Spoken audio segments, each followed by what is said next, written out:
Assalamu alaikum everyone. My name is Amir Yasin, O and A-level physics teacher.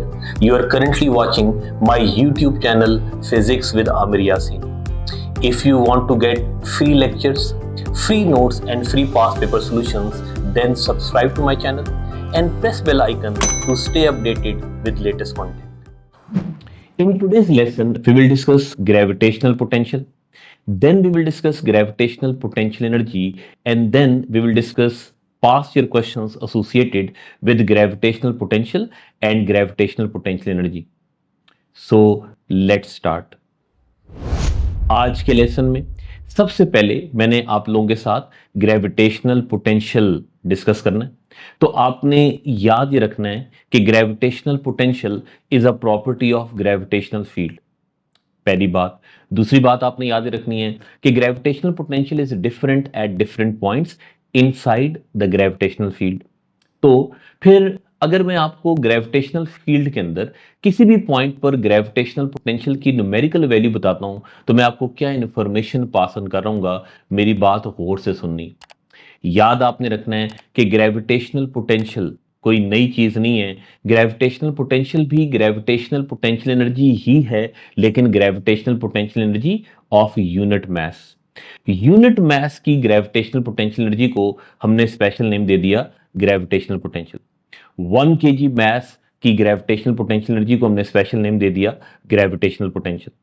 तो जो मैंने आपको gravitational potential की डेफिनेशन स्क्रीन पर शो की हुई है, उन डेफिनेशंस को मैं वन बाय वन आपके साथ डिस्कस करने लगूं। लेकिन उम्मीद है कि आपने समझ लिया कि gravitational potential energy per unit mass को रिप्रेजेंट करता है, या फिर ग्रेविटेशनल पोटेंशियल एनर्जी 1 kg मास को रिप्रेजेंट करता है। यही मैंने डेफिनेशंस लिखी हुई हैं। फर्स्ट डेफिनेशन मैंने क्या लिखी हुई है? Gravitational potential energy of unit mass at a point inside the gravitational field is called gravitational potential at that point। या फिर इस डेफिनेशन को आप यूं भी लिख सकते थे कि gravitational potential energy per unit mass at a point inside the gravitational potential inside the gravitational field is called gravitational potential at that point. तो ये दोनों डेफिनेशंस एक ही चीज को रिप्रेजेंट कर रही। उम्मीद है कि आपने समझ ली। अब जो मैंने थर्ड डेफिनेशन लिखी हुई है ग्रेविटेशनल पोटेंशियल की इन टर्म्स ऑफ वर्क डन, अगर आप इस डेफिनेशन को पढ़ो और फिर सोचो कि जो मैंने आपको ग्रेविटेशनल पोटेंशियल एनर्जी की डेफिनेशन बताई थी इन टर्म्स ऑफ वर्क डन, और आज ये जो मैं आपको ग्रेविटेशनल पोटेंशियल की डेफिनेशन बता रहा हूं in terms of work done, इन दोनों डेफिनेशंस में क्या डिफरेंस है। लेकिन अगर उससे पहले हम डेफिनेशन पढ़ लें, जो थर्ड डेफिनेशन मैंने लिखी हुई है, क्या लिखी हुई है? Work done in moving unit mass from infinity to a point inside the gravitational field is called gravitational potential at that point. तो अगर आप गौर करो तो ग्रेविटेशनल पोटेंशियल और ग्रेविटेशनल पोटेंशियल एनर्जी की डेफिनेशंस में यूनिट मास का डिफरेंस है ना। अगर वही डेफिनेशन आप जनरली किसी भी ऑब्जेक्ट के लिए स्टेट करते हो तो ग्रेविटेशनल पोटेंशियल एनर्जी की डेफिनेशन बन जाती है। लेकिन अगर वही डेफिनेशन आप यूनिट मास के लिए बताते हो तो ग्रेविटेशनल पोटेंशियल की डेफिनेशन बन जाती है। और यही मैं बार बार कह रहा हूं कि ग्रेविटेशनल पोटेंशियल कोई नई चीज नहीं है। ग्रेविटेशनल पोटेंशियल भी ग्रेविटेशनल पोटेंशियल एनर्जी ही है, लेकिन gravitational potential energy of unit mass. तो अगर आप ग्रेविटेशनल पोटेंशियल एनर्जी की डेफिनेशन को यूनिट मास के लिए लिख दो तो फिर ग्रेविटेशनल पोटेंशियल की डेफिनेशन बन जाएगी। उम्मीद है कि आपने समझ लिया।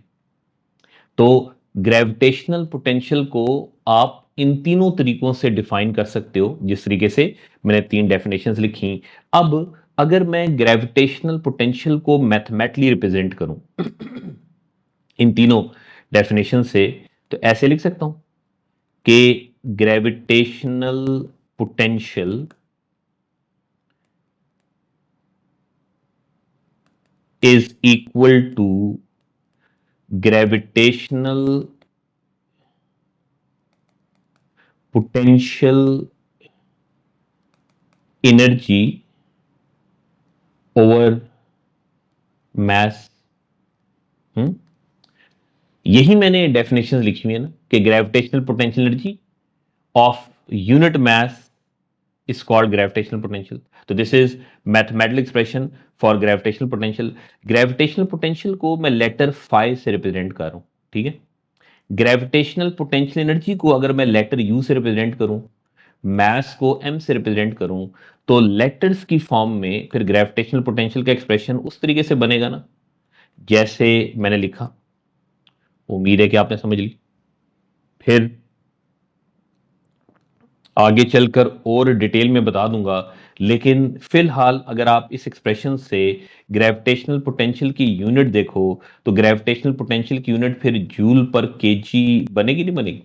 ग्रेविटेशनल पोटेंशियल एनर्जी की यूनिट जूल और मास की यूनिट केजी, तो ग्रेविटेशनल पोटेंशियल की यूनिट जूल्स पर केजी। उम्मीद है कि आपने समझ ली। अब मैंने आपको ग्रेविटेशनल पोटेंशियल का जनरल एक्सप्रेशन तो बता दिया। अब अगर आपने ग्रेविटेशनल पोटेंशियल कैलकुलेट करना है at any point with in the gravitational field of अर्थ, कैसे कैलकुलेट करोगे? जो सिचुएशन मैंने कंसिडर की उस सिचुएशन को आपने समझना है। लेट्स से कि दिस इज अर्थ, ठीक है, ये अर्थ है। डॉटेड लाइन, ये जो ब्लैक डॉटेड लाइन है, ये infinity of gravitational field of अर्थ को रिप्रेजेंट कर रही है। पी सिंपली एक पॉइंट है ये यहां पर, ये जो कि लाई कर रहा है with in the gravitational field of अर्थ। अब अगर आपने अर्थ की ग्रेविटेशनल फील्ड के अंदर पॉइंट पी पर ग्रेविटेशनल पोटेंशियल फाइंड करना हो तो कैसे फाइंड करोगे? लेकिन उससे पहले पॉइंट पी का डिस्टेंस फ्रॉम सेंटर ऑफ अर्थ मैंने स्मॉल आर अज्यूम किया। ये स्मॉल आर पॉइंट पी का डिस्टेंस है फ्रॉम सेंटर ऑफ अर्थ। अब मैंने पॉइंट पी पर एक स्मॉलर ऑब्जेक्ट प्लेस किया जिसका मास स्मॉल एम है। मास ऑफ अर्थ मैंने कैपिटल एम अज्यूम किया हुआ है, ठीक है। Mass of Earth capital M है। उम्मीद है कि आपने समझ ली। अब अगर मैंने पॉइंट पी पर ग्रेविटेशनल पोटेंशियल फाइंड करना हो तो इस एक्सप्रेशन से फाइंड कर सकता नहीं कर सकता? Gravitational potential, gravitational potential energy और मास के इक्वल होती है। ग्रेविटेशनल पोटेंशियल को ये देखो मैंने लेटर फाई से रिप्रेजेंट किया, ग्रेविटेशनल पोटेंशियल एनर्जी को मैंने लेटर यू से रिप्रेजेंट किया, मास को एम से रिप्रेजेंट किया, ठीक है। अब अगर मैं पॉइंट पी पर ग्रेविटेशनल पोटेंशियल एनर्जी का एक्सप्रेशन लिखूं तो पॉइंट पी पर ग्रेविटेशनल पोटेंशियल एनर्जी का एक्सप्रेशन वैसे बनेगा ना, minus capital G capital M small M divide by small R. इस एक्सप्रेशन में कौन सी चीज किसको रिप्रेजेंट कर रही है? उम्मीद है कि आपको ऑलरेडी पता है, फिर भी बता देता हूं। Capital G universal gravitational constant है, capital M mass of earth है, स्मॉल एम उस ऑब्जेक्ट का मास है जिसकी आप ग्रेविटेशनल पोटेंशियल एनर्जी कैलकुलेट कर रहे हो एट पॉइंट पी, और आर पॉइंट पी का डिस्टेंस है फ्रॉम सेंटर ऑफ अर्थ। अब मेरे पास u की वैल्यू है, u की वैल्यू मैंने इस एक्सप्रेशन में पुट कर दी। ये जिस एक्सप्रेशन को मैं रेड बॉक्स के अंदर लिख रहा हूं ना, हाँ, इस एक्सप्रेशन में मैंने u की जगह ये उसकी वैल्यू पुट कर दी, minus capital G capital M small M divide by small are whole divide by m. तो फिर नेक्स्ट स्टेप में ये एक स्टेप मैं एक्स्ट्रा कर देता हूं ऐसे। अगर मैं डिवीजन के साइन को मल्टीप्लीकेशन में चेंज करूं तो ये 1/m बन जाएगा ना, जो डिवाइड बाय m था। तो फिर ये m इस m से कैंसिल हो जाएगा। तो ग्रेविटेशनल पोटेंशियल का एक्सप्रेशन एट द एंड उस तरीके से बचेगा जिस तरीके से अब मैं रेड बॉक्स में लिख रहा हूं, ठीक है। तो ये ग्रेविटेशनल पोटेंशियल का एक्सप्रेशन है for gravitational field of earth. अगर आपने अर्थ की ग्रेविटेशनल फील्ड के अंदर किसी भी पॉइंट पर ग्रेविटेशनल पोटेंशियल कैलकुलेट करना हो, इस एक्सप्रेशन से कैलकुलेट करोगे। अब जो बिल्कुल एंड पर मैंने एक्सप्रेशन लिखा है, ये वाला जिसमें मैंने टिक लगाया है, इस एक्सप्रेशन में कौन सी चीज किसको रिप्रेजेंट कर रही है? उम्मीद है कि आपको समझ में आता है। इस एक्सप्रेशन में capital G universal gravitational constant है, capital M mass of earth है, और स्मॉल आर उस पॉइंट का डिस्टेंस है फ्रॉम सेंटर ऑफ अर्थ, जिस पॉइंट पर आप ग्रेविटेशनल पोटेंशियल फाइंड कर रहे होगे।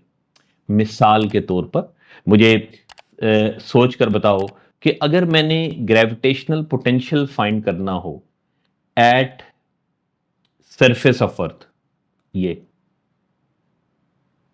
जो मैंने रेड लाइन शो की है, ये सरफेस ऑफ अर्थ है ना।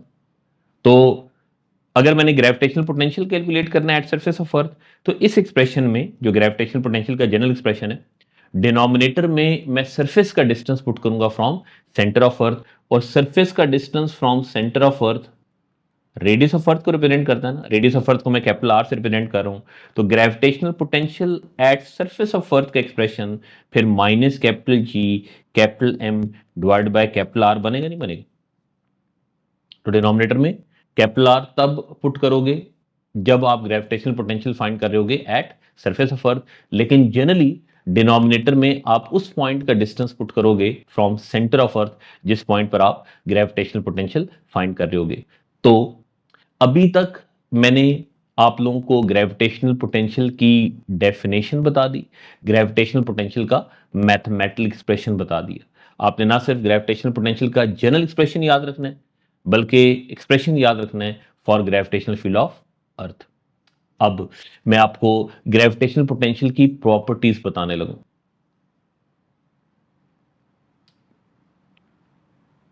स्क्रीन पर जो प्रॉपर्टीज आपके सामने वन बाय वन मैं आपको एक्सप्लेन कर रहा हूं, आपने बहुत गौर से सुननी है।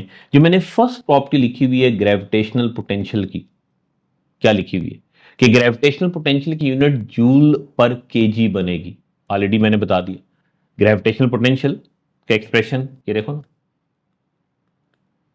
जनरल एक्सप्रेशन ऐसे बताया ना, gravitational potential energy per unit mass के इक्वल होती है ना।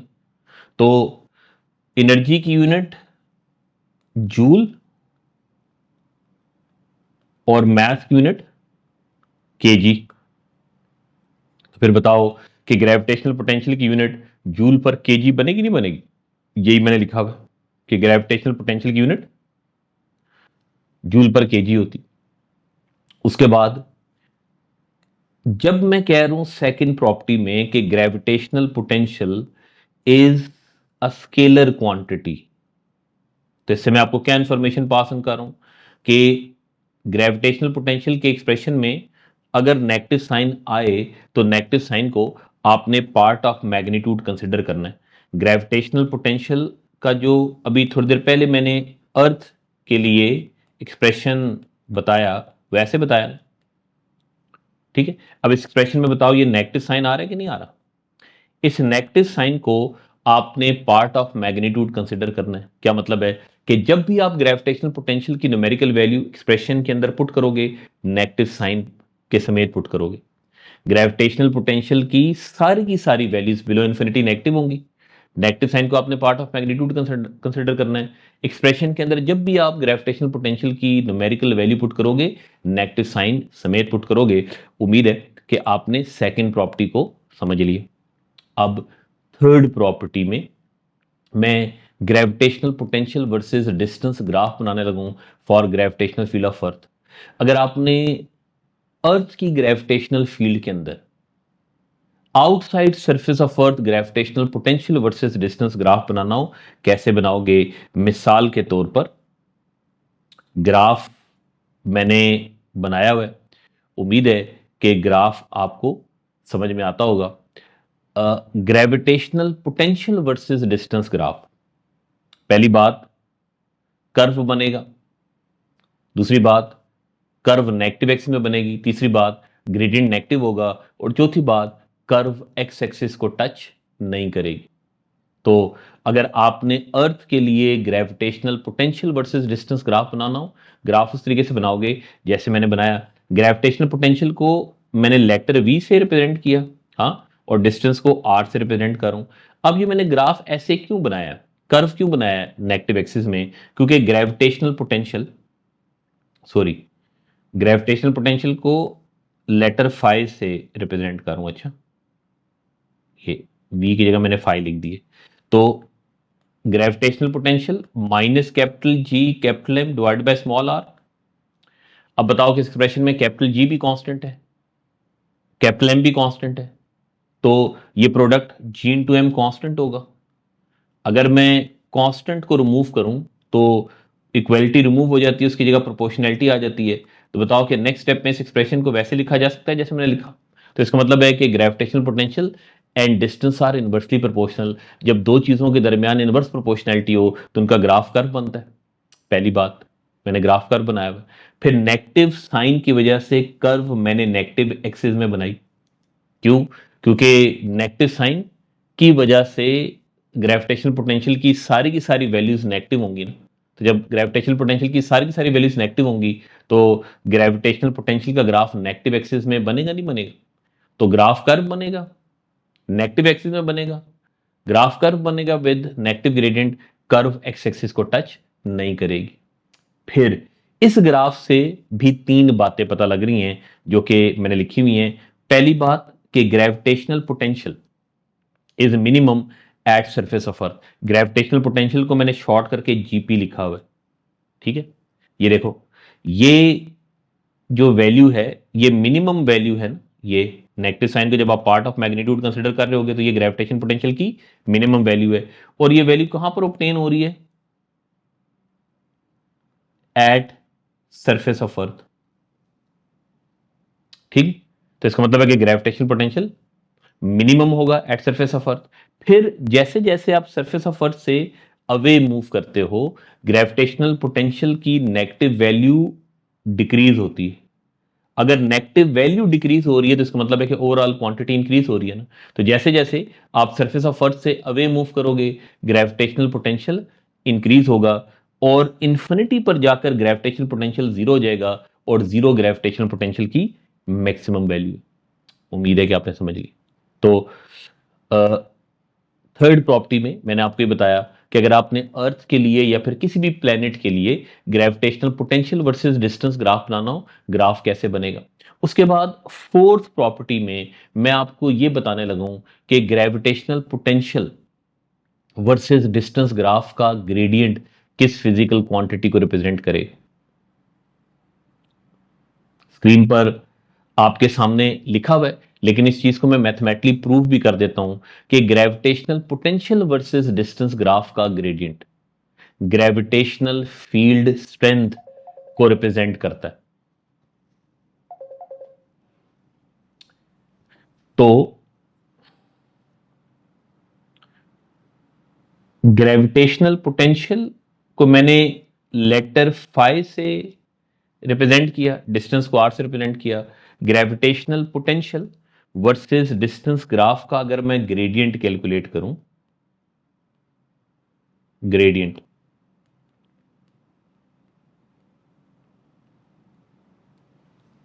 Delta phi by delta R के इक्वल होगा। ग्रेडियंट राइज ओवर रन के इक्वल होता है ना। तो वाई एक्सिस पर पोटेंशियल है, एक्स एक्सिस पर डिस्टेंस है, तो पोटेंशियल वर्सेस डिस्टेंस ग्राफ का gradient delta phi by delta R के इक्वल होगा। अब जो डेल्टा फाई है वो चेंज इन पोटेंशियल है, चेंज इन पोटेंशियल भी पोटेंशियल के ही इक्वल होगा। Delta R change in distance है, चेंज इन डिस्टेंस भी डिस्टेंस के ही इक्वल होगा। उम्मीद है कि आपने समझ लिया।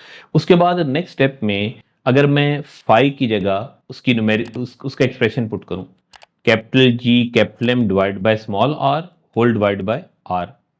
नेक्स्ट स्टेप में अगर मैं डिवीजन के साइन को मल्टीप्लीकेशन में चेंज करूं तो ये 1/r हो जाएगा। या फिर नेक्स्ट स्टेप में एक्सप्रेशन उस तरीके से बनेगा जैसे मैंने लिखा। बताओ कि ये ग्रेविटेशनल फील्ड स्ट्रेंथ का एक्सप्रेशन है कि नहीं। मैंने ग्रेविटेशनल फील्ड स्ट्रेंथ को शॉर्ट करके जीएफएस लिखा है। तो याद कर लो कि आज के बाद अगर एग्जामिनर आपको gravitational potential versus distance graph देकर ग्रेविटेशनल फील्ड स्ट्रेंथ कैलकुलेट करने के लिए कहे तो आप ग्रेडियंट ऑफ ग्राफ के थ्रू कैलकुलेट करोगे। जिस पॉइंट पर भी आपने ग्रेविटेशनल फील्ड स्ट्रेंथ कैलकुलेट करनी होगी उस पॉइंट पर आप ग्रेडियंट ऑफ ग्राफ कैलकुलेट कर लोगे। ग्रेडियंट ग्रेविटेशनल फील्ड स्ट्रेंथ को रिप्रेजेंट करेगा। उम्मीद है कि आपने समझ ली, लेकिन फिर मैं आपको डिफरेंस भी बता दूं। Gravitational potential energy versus distance graph का ग्रेडियंट ग्रेविटेशनल फोर्स को रिप्रेजेंट करता है, जबकि gravitational potential versus distance graph का ग्रेडियंट ग्रेविटेशनल फील्ड स्ट्रेंथ को रिप्रेजेंट करता है। उम्मीद है कि आपको डिफरेंस समझ में आ गया। तो पिछले लेसन में, पिछली वीडियो में मैंने आप लोगों के साथ ग्रेविटेशनल पोटेंशियल एनर्जी डिस्कस की थी। आज मैंने आप लोगों के साथ ग्रेविटेशनल पोटेंशियल डिस्कस किया। अब बताने लगा हूं कि ग्रेविटेशनल पोटेंशियल और ग्रेविटेशनल पोटेंशियल एनर्जी के ऊपर एग्जामिनर क्वेश्चंस देता कैसे है, उन क्वेश्चंस को आपने कैसे अटेम्प्ट करना है। लेकिन उससे पहले एक ग्राफ मैं आप लोगों के साथ डिस्कस करना चाह रहा हूं। उम्मीद है कि सिचुएशन आपसे पढ़ी जाएगी, इस सिचुएशन को पढ़ोगे और ग्राफ बनाकर दोगे। अभी थोड़ी देर पहले मैंने आइसोलेटेड अर्थ के लिए आपको gravitational potential versus distance graph बनाकर दिए। अब अगर आपने अर्थ और मून की कंबाइंड ग्रेविटेशनल फील्ड के लिए gravitational potential versus distance graph बनाना हो, कैसे बनाओगे? एक्सिस मैंने लेबल किए, में वाई एक्सिस पर ग्रेविटेशनल पोटेंशियल, एक्सिस पर डिस्टेंस। ठीक है, लेट्स से कि जो ये पहली मैंने लाइन शो की हुई है, ये सरफेस ऑफ अर्थ को रिप्रेजेंट कर रही है, ये डॉटेड लाइन। ठीक है, और दूसरी जो मैंने डॉटेड लाइन शो की है, लेट्स से कि सरफेस ऑफ मून को रिप्रेजेंट कर रही। अगर आप सरफेस ऑफ अर्थ से सरफेस ऑफ मून तक मूव करके जाते हो अलोंग स्ट्रेट लाइन, क्वेश्चन ये, अगर आप सरफेस ऑफ अर्थ से सरफेस ऑफ मून तक मूव करके जाते हो अलोंग स्ट्रेट लाइन, तो gravitational potential versus distance graph कैसे बने? तो अगर मैं ग्राफ बनाऊं तो ग्राफ उस तरीके से बनेगा जैसे मैं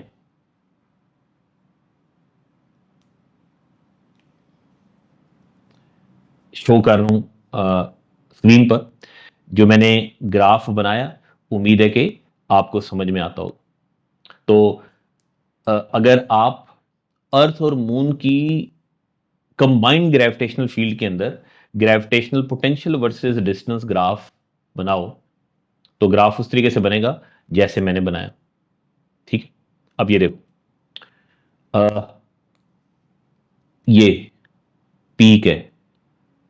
ठीक है, अब बताओ कि इस पॉइंट पर अगर आपने ग्रेविटेशनल फील्ड स्ट्रेंथ फाइंड करनी हो, कैसे फाइंड करो?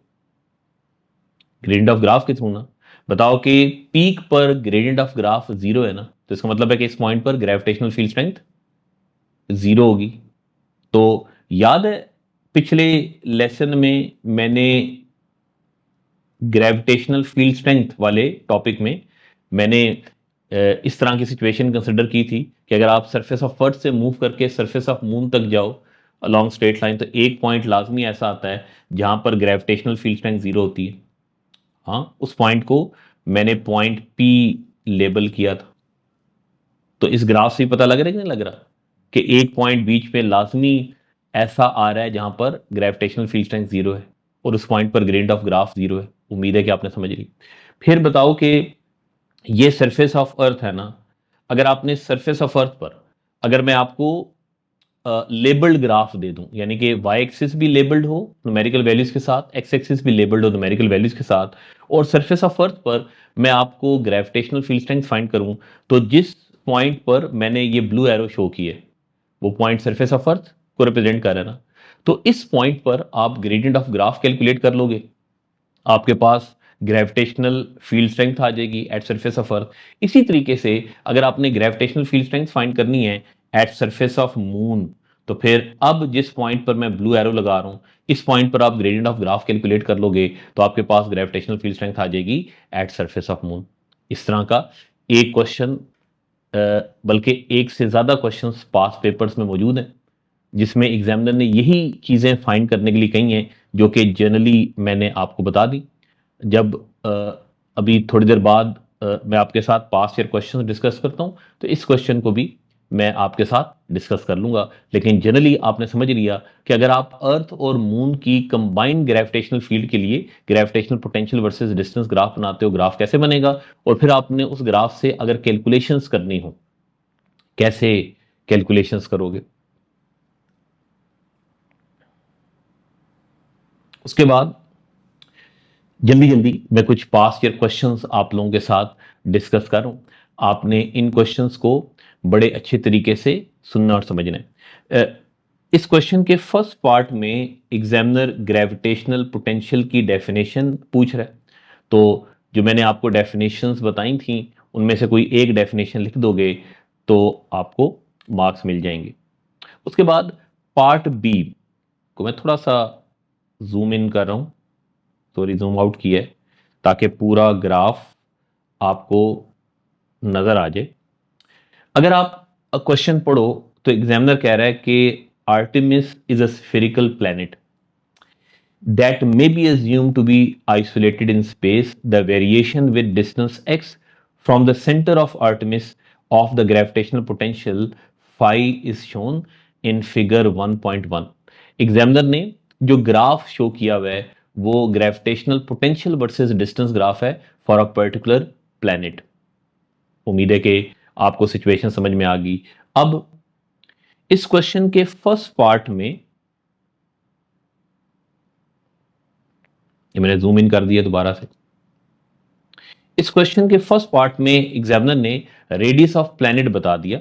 Radius of planet is 4800 kilometre. Examiner कह रहा है कि determine the value of potential on the surface of the Artemis. तो आपने ग्राफ से gravitational potential at surface of Artemis देखना है। रेडियस में बार बार कहता हूं ना, एक तरह से रेफरेंस होता है for the surface of planet. तो रेडियस ऑफ प्लैनेट गिवन है 4800 किलोमीटर। तो ग्राफ से हम देखेंगे कि 4800 किलोमीटर कहां पर बन रहा है। ठीक है, तो ये पॉइंट, ये वैल्यू 1 है ना, इसका जो हाफ होगा वो 0.5 होगा। तो 0.5 से फिर आप 0.48 देख लोगे। 4800 किलोमीटर्स को नेक्स्ट स्टेप में मैं ऐसे लिख सकता हूँ ना, 0.48 इंटू 10⁻⁷ मीटर्स। हाँ, तो आपने 0.48 इंटू 10⁻⁷ देखना है, वो यहां पर कहीं पर बनेगा 0.48 इंटू 10⁻⁷। वो आप एग्जैक्टली देख लोगे, मैंने रफली लेवल किया और फिर अकॉर्डिंगली उसके पोटेंशियल की वैल्यू यहां से देख लोगे ग्राफ से कि पोटेंशियल की वैल्यू क्या बन रही है। तो जब आप एक्यूरेटली वैल्यू देखोगे पोटेंशियल की तो -3.55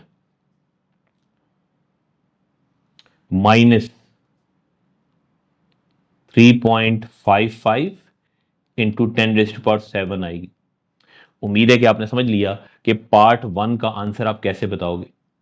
ग्राफ से 0.48 इंटू 10⁻⁷ मीटर्स डिस्टेंस के कॉरस्पॉन्डिंग पोटेंशियल को आप रीड करके जो भी वैल्यू आएगी वो आप बता दोगे तो gravitational potential at the surface of Artemis आ जाएगा। उसके बाद नेक्स्ट पार्ट में एग्जामिनर पार्ट 2 में कह रहा है कि show that the mass of Artemis is 2.55 into 10⁻24 kg। कैसे बताओगे? पिछले पार्ट में आपने ग्रेविटेशनल पोटेंशियल की वैल्यू बताई at surface of the planet. तो gravitational potential at surface of planet का अगर आप एक्सप्रेशन लिखो तो वैसे लिखोगे ना, जैसे मैंने लिखा -G⁻⁴ डिवाइड बाय R। अब potential at surface of planet है हमारे पास, वैल्यूज भी पुट कर देता हूं, -3.55 इंटू 10⁻⁷ माइनस G की value 6.67 into 10⁻⁻11 newton metre square over kg square होती है। उस g की जगह मैंने उसकी वैल्यू पुट कर दी। मैस हमने फाइंड करना है और r रेडियस है, वो गिवन है 0.48 इंटू 10⁻⁷ मीटर्स। सही है, तो सिर्फ एक अननोन है मैस की वैल्यू आ जाएगी। जब आप मैस की वैल्यू फाइंड करोगे, सिर्फ एक अननोन है मैस की वैल्यू फाइंड करोगे बाकी सारी वैल्यूज पुट करके, तो mass of planet 2.55 into 10⁻24 kg आना चाहिए। ठीक है, तो सेकंड पार्ट को कैसे सॉल्व करोगे उम्मीद है कि आप लोगों ने समझ ली। उसके बाद थर्ड पार्ट में कहता है कि calculate the gravitational field strength at surface of Artemis. तो gravitational field strength at surface of planet का एक्सप्रेशन अगर आपको याद हो तो मैंने ये बताया था ना, G M divide by R²। तो अब सारी वैल्यूज हैं, जी की वैल्यू भी है आपके पास, मास भी है 6.67 इंटू 10⁻⁻11, ये जी की value.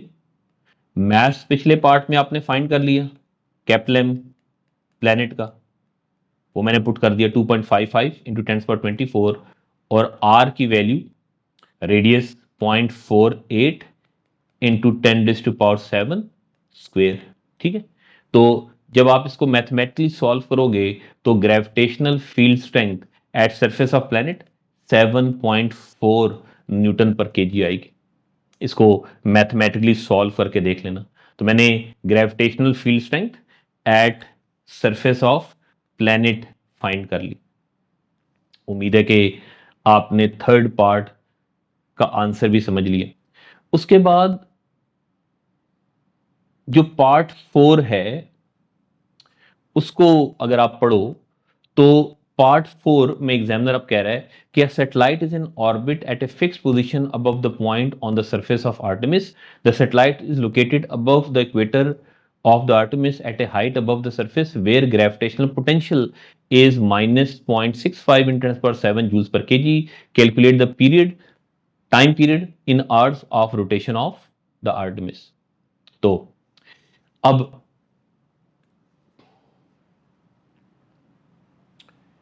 Satellite circular motion perform कर रही है अराउंड द प्लैनेट। एक तरीका तो ये है कि आप टाइम पीरियड के एक्सप्रेशन डायरेक्टली यूज कर लो।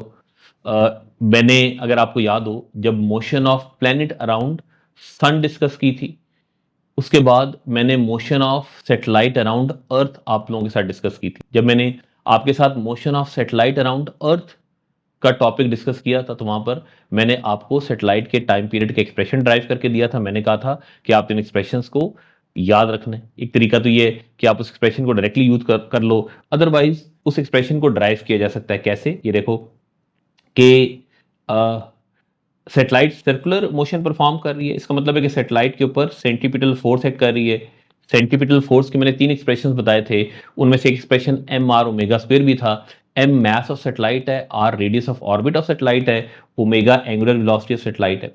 अब सैटेलाइट को जो सेंट्रीपिटल फोर्स मिल रही होगी वो मिल रही होगी from gravitational pull of earth acting on satellite. अगर मैं gravitational pull of earth acting on satellite के एक्सप्रेशन लिखूं तो एक्सप्रेशन उस तरीके से बनेगा जैसे मैंने लिखा। उम्मीद है कि आपने समझ ली कि सैटेलाइट को जो सेंट्रीपिटल फोर्स मिल रही है वो मिल रही है from gravitational pull of earth acting on satellite से। तो दोनों साइड से मास ऑफ सैटेलाइट कैंसिल हो गया। उसके बाद अगर मैं ओमेगा स्क्वेयर को सब्जेक्ट बनाऊं तो ओमेगा स्क्वेयर फिर capital G capital M divide by R cube के इक्वल बनेगा।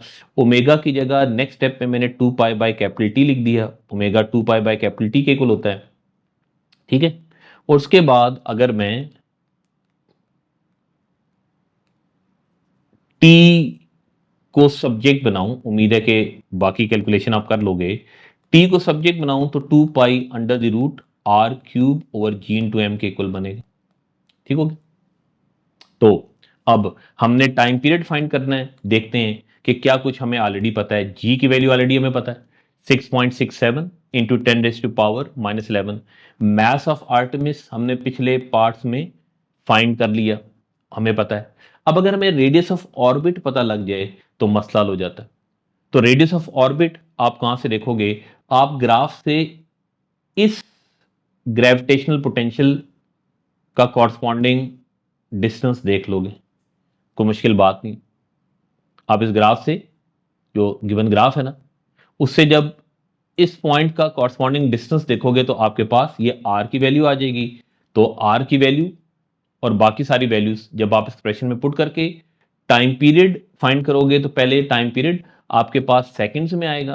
टाइम पीरियड की वैल्यू सेकंड्स में आपके पास 64,800 सेकंड्स आएगी। उसको फिर आप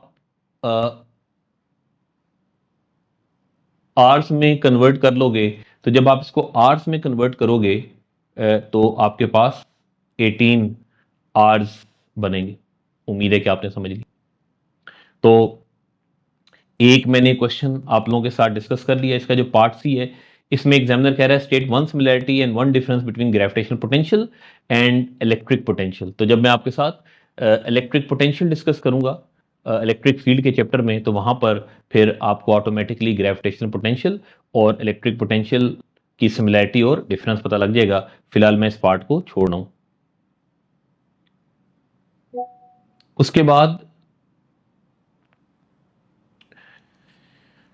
next question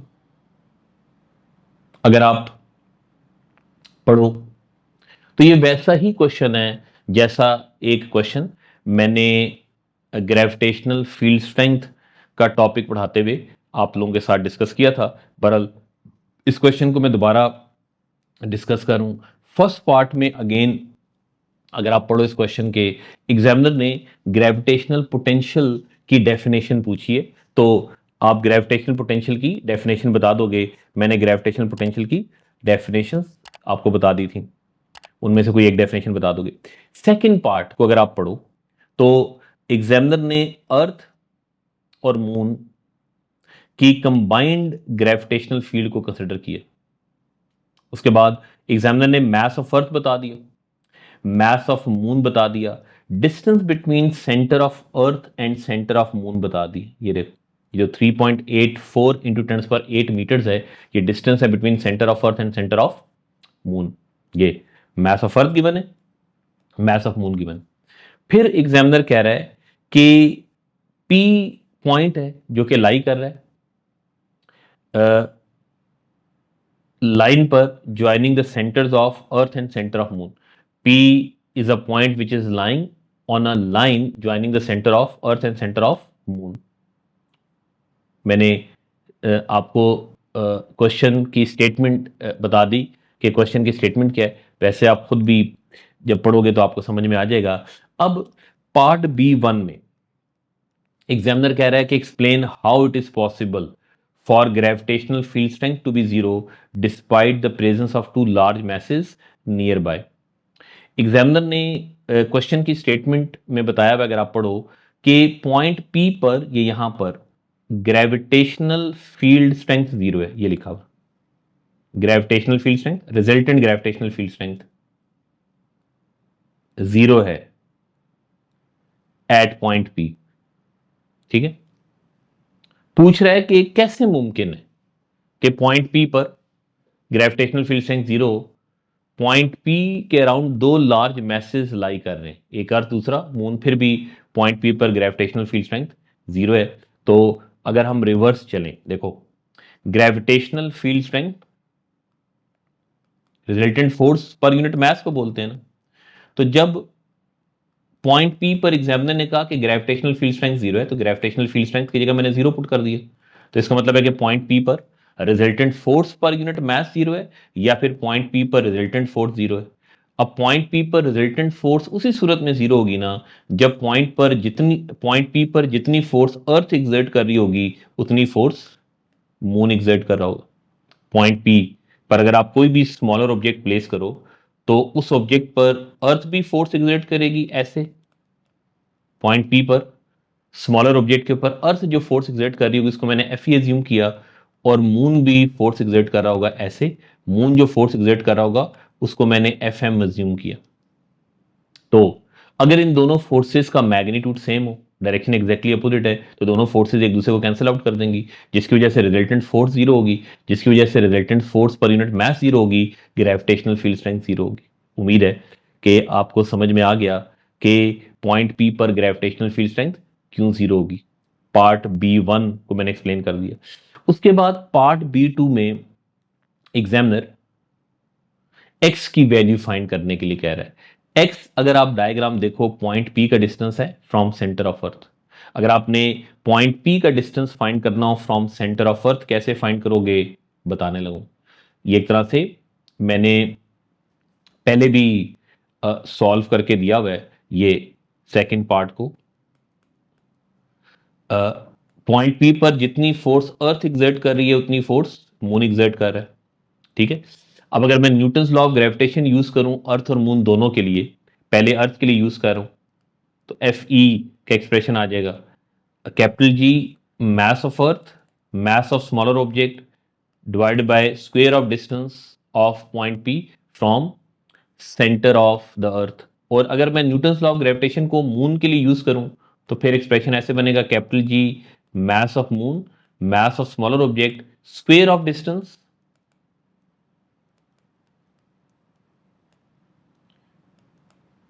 of point P from centre of moon. ये देखो 3.84 इंटू 10⁸ मीटर्स था ना, ये टोटल डिस्टेंस सेंटर ऑफ अर्थ से लेकर सेंटर ऑफ अर्थ तक का जो टोटल डिस्टेंस है वो 3.84 इंटू 10⁸ मीटर्स है। पॉइंट P का distance from centre of earth अगर x हो तो फिर बताओ ये जो रिमेनिंग डिस्टेंस है ये वाला जिसको मैंने रेड पेन से शो किया है, ये 3.84 इंटू 10⁸ माइनस एक्स के इक्वल होगा कि नहीं होगा, यानी कि पॉइंट P का डिस्टेंस फ्रॉम सेंटर ऑफ अर्थ। तो मैंने भी मून के लिए पॉइंट P का distance from centre of moon use किया है, ठीक है। अब दोनों साइड से ये कैपिटल G कैंसिल हो जाएगा, mass of smaller object cancel हो जाएगा, सिर्फ एक अननोन है x की वैल्यू आ जाएगी। अगर मैं थोड़ा सा और इसको सिंप्लीफाई करूं तो इस एक्सप्रेशन को नेक्स्ट स्टेप में ऐसे लिखा जा सकता है, 3.84 into 10⁸ minus X whole square divide by X square is equals to mass of earth divide by mass of moon. ठीक है, मैंने क्रॉस मल्टीप्लाई कर लिए तो मास ऑफ अर्थ और मास ऑफ मून गिवन है, सिर्फ एक अननोन है x। तो जब आप x की वैल्यू फाइंड करोगे, x की वैल्यू 3.5 इंटू 10⁸ मीटर्स आएगी। एग्जामिनर ने x की वैल्यू को मैथमेटिकली प्रूफ करने के लिए कहा था ना,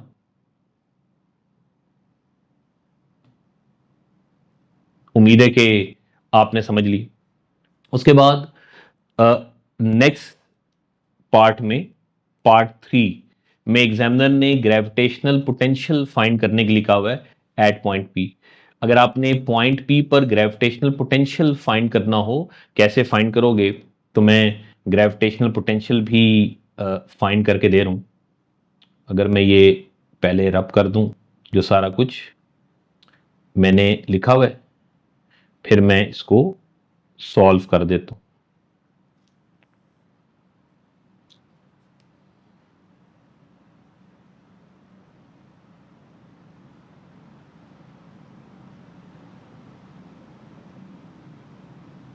अच्छा, अब पॉइंट P पर पहले आप ग्रेविटेशनल पोटेंशियल फाइंड करोगे अर्थ की वजह से। ये gravitational potential at point P due to earth में 5e अज्यूम कर रहा हूं, minus capital G mass of earth square of distance of point P from centre of earth. फिर पॉइंट P पर आप ग्रेविटेशनल पोटेंशियल फाइंड करोगे moon की वजह से, minus capital G mass of moon और स्क्वायर ऑफ डिस्टेंस, स्क्वायर में गलती से लिख गया, स्क्वायर नहीं है ये, खाली डिस्टेंस, ये सॉरी डिवाइड बाय एक्स आएगा। और इसी तरह यहां पर 3.84 इंटू 10⁸ माइनस एक्स आएगा, ठीक है। तो सारी वैल्यूज, और ये भी मैं, हाँ सारी वैल्यूज हैं आपके पास। ये ME मास ऑफ अर्थ है, ठीक है, और ये जो मैंने लिखा हुआ है ये पूरा, ये मास ऑफ मून है, ये पूरा मास ऑफ मून है, ये पूरा मास ऑफ अर्थ है। कैपिटल G की वैल्यू आप डेटा बुकलेट से देखोगे 6.67 इंटू 10⁻11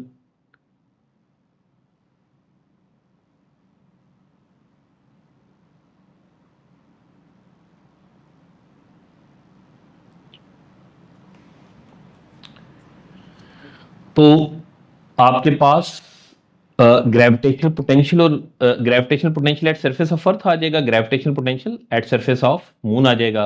अब आपने अगर रिजल्टेंट ग्रेविटेशनल पोटेंशियल फाइंड करना है तो इन दोनों वैल्यूज को ऐड कर लोगे, जो भी वैल्यूज आपके पास आएंगी नेगेटिव साइन समेत ऐड कर लोगे, ठीक है, दोनों वैल्यूज को, तो आपके पास रिजल्टेंट ग्रेविटेशनल पोटेंशियल आ जाएगा एट पॉइंट P। उम्मीद है कि आपने इस क्वेश्चन को भी समझ लिया। तो इससे आगे फिर मैं नेक्स्ट वीडियो में आप लोगों के साथ डिस्कस करता हूं। Now, if you want to further practice topical worksheets of this topic, if you want to get detailed notes of this topic, then go to my website, that is www.physicswithamiryasin.com. There you will find free learning resources. Click on free learning resources, then click on IGCSE O levels, AS or A2. There you will find notes for all the chapters, all the topics. You will find topical worksheets of all the chapters, all the topics. You will find past papers, and you will find syllabus and much more. Practice these things, you will easily get A and A star grade.